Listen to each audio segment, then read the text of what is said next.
விக்கிரவாண்டி அருகே மீன்குட்டையில் குளிக்க சென்ற ஒரே குடும்பத்தை சேர்ந்த அக்கா தம்பி உள்பட 3 குழந்தைகள் தண்ணீரில் மூழ்கி இறந்தனர். உடல்களை கைப்பற்றி காவல்துறை விசாரணை.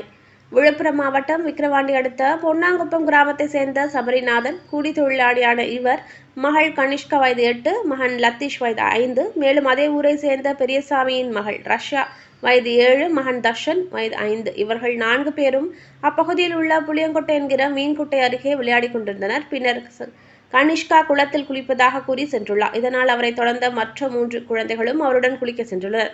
இதில் 4 பேரும் தண்ணீர் ஆழமான பகுதிக்கு சென்று குளித்ததால் சேற்றில் சிக்கிய அனைவரும் அலறபடியே தண்ணீரில் மூழ்கியதாக கூறப்படுகிறது. வெகு நேரமாகியும் குளித்ததன் அருகே விளையாடிய குழந்தைகளை காணவில்லையே என உறவினர் தேடியுள்ளனர்.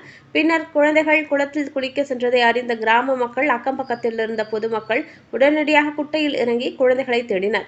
இதில் தர்ஷன் உயிருடன் மீட்கப்பட்டான். மேலும் மற்ற 3 குழந்தைகளான கனிஷ்கா, ரஷ்யா, லத்தீஷ் ஆகிய 3 குழந்தைகள் மயங்கிய நிலையில் மீட்கப்பட்டனர். தகவல் அறிந்த விக்கிரவாண்டி காவல்துறையினர் சம்பவ இடத்திற்கு சென்று குழந்தைகளை மீட்டு முண்டியப்பாக்கம் அரசு மருத்துவக் கல்லூரி மருத்துவமனைக்கு அனுப்பி வைத்தனர். அங்கு 3 குழந்தைகளுக்கும் தீவிர சிகிச்சை அளிக்கப்பட்டது. ஆனால் சிகிச்சை பலனின்றி 3 குழந்தைகளும் பரிதாபமாக உயிரிழந்தனர்.